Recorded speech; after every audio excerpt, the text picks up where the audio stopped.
Troisième instruction. Bon, alors je n'ai sans doute pas la force de vous dire grand-chose, mais j'ai la consolation d'en avoir une, qui est de la plus haute importance, je dirais presque plus important que ce que je vous ai dit hier soir, en tout cas très important par rapport à ce que je vous ai dit hier soir, une précision que je n'avais pas su dégager dans mon esprit, et qui s'est imposée il y a quelques minutes à peine. Et je vous la présenterai de la manière suivante, donc ce sera probablement, ça peut être très court, encore qu'il y a un second point qui, lui, est plus difficile à bien mettre en place et que j'évoquerai peut-être, mais je ne vous promets rien. Le premier point, je partirai d'une question: à quoi comparerais-je la parole de Dieu? Et la comparaison qui me vient à l'esprit, c'est celle d'Ulysse et des sirènes. Vous connaissez l'histoire, certains, ceux qui ne la connaissent pas, je fais effectivement comme s'ils ne la connaissaient pas, que Ulysse, voyageant dans la Méditerranée,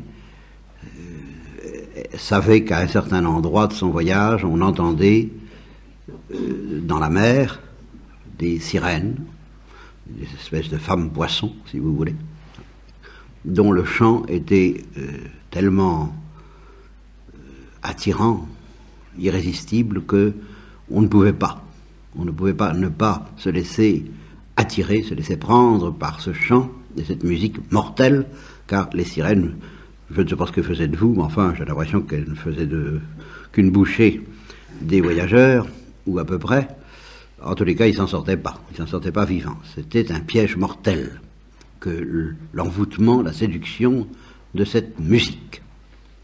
Et alors, si mes souvenirs sont bons, Ulysse, avec la curiosité des scientifiques, qui sont des gens dangereux, enfin, la curiosité scientifique est une chose dangereuse, il a, je crois, fait mettre des boules cuillères, justement, à tous les membres de son équipage, pour plus de sûreté, quand ils sont arrivés dans les parages des sirènes, mais alors il leur a dit: attachez-moi, moi j'entendrai, je veux tout de même savoir ce que c'est que ce chant. Alors évidemment, ce fut terrible parce que il a maudit les chaînes qui l'empêchaient de se précipiter vers ce chant des sirènes. Eh bien, la parole de Dieu, c'est ça. Et j'y ajouterai une nuance: c'est une supplication. C'est un chant de supplication. C'est un chant d'amour et de supplication. Et ça, je ne l'invente pas, c'est dans la Bible, c'est le chant du bien-aimé à sa vigne. Nous sommes la vigne, Dieu est le bien-aimé, la parole de Dieu, c'est ce chant plus puissant que les sirènes d'Ulysse, cette supplication du bien-aimé à sa vigne, et qui s'exprime douloureusement à travers la parole de la croix, la manifestation du crucifié. Pour celui qui a des oreilles pour entendre, qui justement n'a pas des boules cuillères, eh bien c'est un chant de supplication qui se étoffait par une illustration saisissante. C'est chant et parole, n'est-ce pas? C'est musique et parole, musique et spectacle, musique et vue. Vois dans quel état l'amour que j'ai pour toi m'a réduit. C'est exactement ça, la parole de Dieu. Ce n'est rien d'autre, n'est-ce pas? Alors, la conclusion que j'en tire, et que je n'ai pas dit hier, et qui est névralgique et capitale, c'est que quand on entend cette parole, il n'est pas question de ne pas répondre. C'est rigoureusement impossible. La question ne se pose même pas. On est vraiment envoûté sous le charme d'une musique que Thérèse d'Avila compare au sifflet du bon pasteur, peu importe, allez chercher des comparaisons où vous voudrez. Quand on entend cette musique, c'est bien pire que toutes les sirènes d'Ulysse. Il n'est pas question de ne pas répondre. C'est impossible. Et c'est à l'intérieur, et c'est pour ça que toute la conférence d'hier, il faut la situer à l'intérieur de ce que je dis là. Elle n'a de sens qu'à l'intérieur de cette impuissance expérimentée et qui fait toute la joie, qui fait que la joie l'emporte, parce qu'il n'est pas question de ne pas répondre. En même temps, on découvre qu'il n'est pas question de répondre. Voilà. En même temps, on découvre qu'on ne peut pas répondre, tout au moins comme il faut, que la réponse qu'on donnera sera ridicule, sera insuffisante, sera nulle, comparée à cet appel. Mais on le découvre à l'intérieur de cette évidence pratique selon laquelle il n'est pas question de ne pas répondre. Alors, la découverte que ce qu'on va faire, que ce qu'on va donner n'est rien, est sans danger à ce moment-là. Il est souverainement dangereux. Au contraire, à l'intérieur d'un état où on n'entend pas la musique, et où par conséquent on peut très bien ne pas répondre, il est souverainement dangereux de découvrir que ce qu'on va donner n'est rien. Parce qu'à ce moment-là, on est tenté de se dire, ben c'est pas la peine. On est tenté de ce qu'on appelle le découragement, ce qui est une des plus grandes et graves tentations qu'on puisse connaître, et qui consiste à s'appuyer sur une vérité incontestable que peut-être on a comprise au temps où on entendait la musique. Et on a compris à ce moment-là que tout ce qu'on faisait, tout ce qu'on donnait n'était rien. Mais à ce moment-là, il n'était pas question de ne pas répondre. Et puis on n'entend plus la musique, soit parce qu'on ne veut plus, soit parce qu'elle s'est arrêtée. Ça, c'est une autre histoire. C'est là où nous entrons dans des choses plus compliquées que je ne pourrais probablement pas vous dire vous développer complètement ce soir. Mais n'entendant plus la musique, mais on se souvient, on a compris que ce qu'on fait, que ce qu'on donne, que toutes nos prières, que toutes nos œuvres, c'est du néant comparé à cet appel infini. On en retient qu'on n'aime pas Dieu. Oui, on en retient qu'on n'aime pas Dieu, mais il n'y a rien de plus dangereux que de savoir qu'on n'aime pas Dieu quand on n'entend plus la musique de cet appel. Oh, alors là, c'est pour ça que ma conférence d'hier soir était très dangereuse. Si des fois vous l'entendiez en dehors de cette musique. Vous voyez, songez, par exemple, justement, comment se fait-il que Mère Teresa, qui a l'évidence, vous pensez bien, quotidienne, que ce qu'elle fait n'est rien. Alors là, s'il y a quelqu'un qui le sait, beaucoup mieux que tout, c'est Mère Teresa, précisément parce qu'elle va y voir, précisément parce qu'elle expérimente quotidiennement que, contrairement à justement ce qu'on dit, bon, un de perdu, 10 de retrouvé, c'est un de sauvé, 100 de perdu, ou 1000, ou 10 000, que sais-je. Elle expérimente quotidiennement que ce qu'elle fait, c'est vraiment une goutte d'eau dans l'océan. Alors, comment se fait-il que ça ne la décourage pas? Alors, vraiment, pas du tout. Mais tout simplement parce qu'elle entend la musique. Voilà. Elle entend la parole de Dieu. Et que quand on entend la parole de Dieu, alors là, il n'est pas question de ne pas répondre.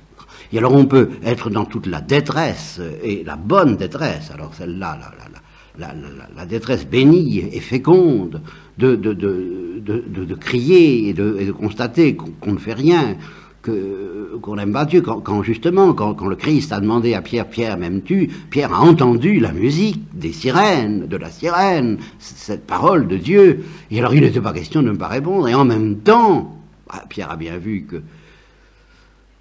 qu'il ne pouvait pas tranquillement dire, mais oui, je t'aime, et en même temps, comme il n'était pas question de ne pas répondre, il lui a dit, mais tu sais bien que si, malgré tout ce que j'ai fait, et qui prouve que je ne t'aime pas, eh bien je t'aime.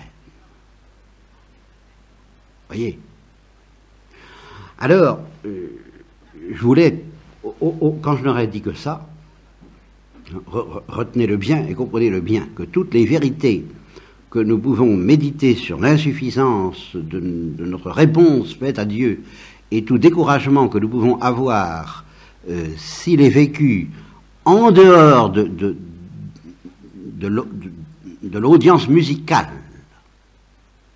de ce gémissement divin qui nous dit « Aie pitié de ton âme, aie pitié de moi en même temps, car Dieu n'a pas peur de supplier justement parce qu'il a tout. » C'est quand on n'a pas tout que l'orgueil nous empêche de supplier. Mais quelqu'un qui a tout n'a vraiment aucune raison de ne pas supplier infiniment. Et Dieu nous supplie infiniment d'avoir pitié de notre âme. Et quand on entend cette musique, alors on peut se permettre tout ce que je vous ai dit hier soir, toutes les détresses, et même tous les découragements. Ça se situe à l'intérieur d'une perception dans laquelle, évidemment, il n'est pas question de répondre comme il faut, on ne peut pas avoir l'illusion de répondre comme il faut, mais il est encore beaucoup moins question de ne pas répondre.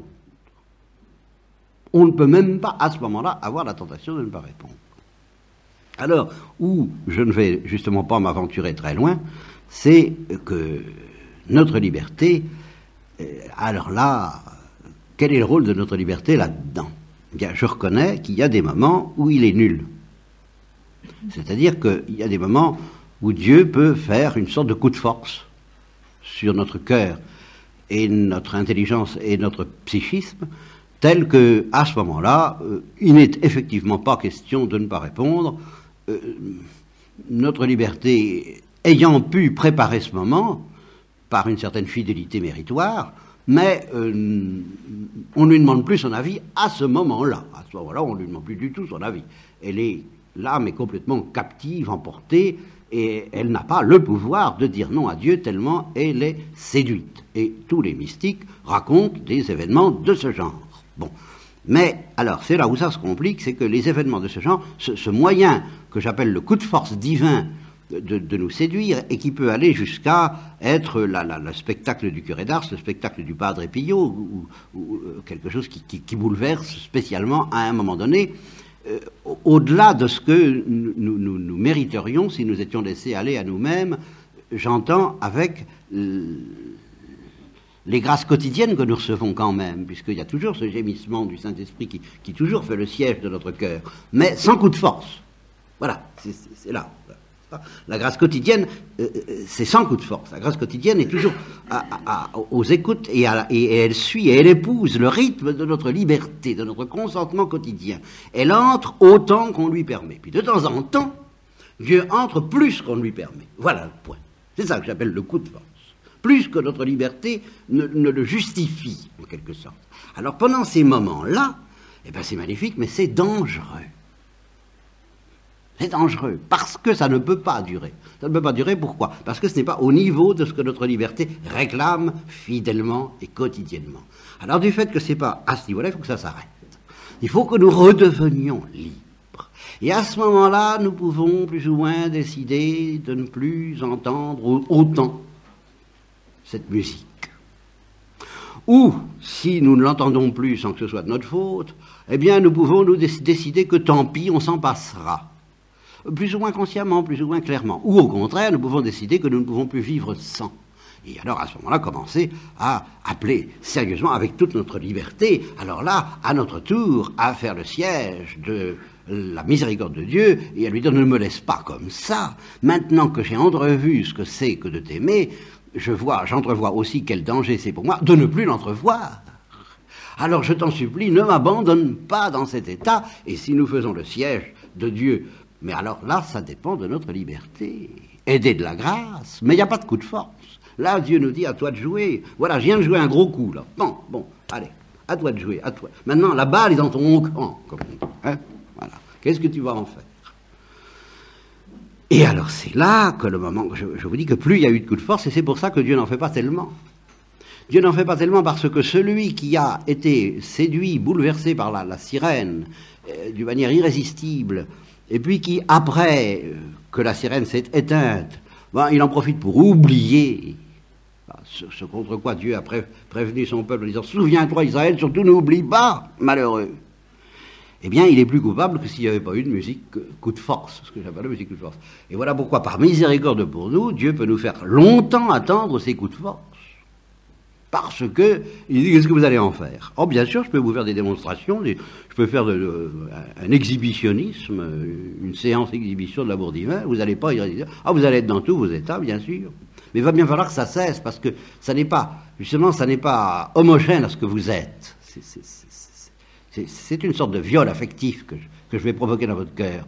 Alors, ça ne peut pas durer, c'est pas votre être, c'est pas en harmonie avec ce que vous êtes, c'est pas quotidien, c'est pas assimilé. Alors, il faut que je m'arrête, je peux le faire un instant, comme c'est le coup du starter, quoi. Je peux donner un coup de starter, mais ça n'est pas votre régime normal de croisière, donc il faut que je m'arrête. Alors, qu'est-ce que vous allez faire après? Ah là là, attention mes petits amis. Alors, par pitié pour vous, je crois qu'il vaut mieux attendre l'heure de la visite. Vous voyez, c'est peut-être pas encore le moment que je vous donne ma démonstration, parce que tel que je vous vois fabriquer en ce moment, je sais ce que vous allez faire. Je sais ce que vous allez faire dès que j'aurai le dos tourné, ou dès que vous aurez le dos tourné. Alors, pour vous éviter de pécher trop gravement, non, je ne montrerai pas encore, vous n'entendrez pas encore le chant de la sirène comme vous voudriez. Mais continuez à demander, alors ça me plaît. Alors là, ça me plaît. Ah oui, alors là, faites le siège. Faites le siège de mon cœur. Allez-y, ayez l'impression que c'est vous qui mettez tout le paquet et que moi je fais rien. Alors là, vous êtes en sécurité. Ce qui est dangereux, c'est quand vous avez l'impression que c'est moi qui mets le paquet, que vous n'avez qu'à vous laisser faire. Alors ça, c'est dangereux.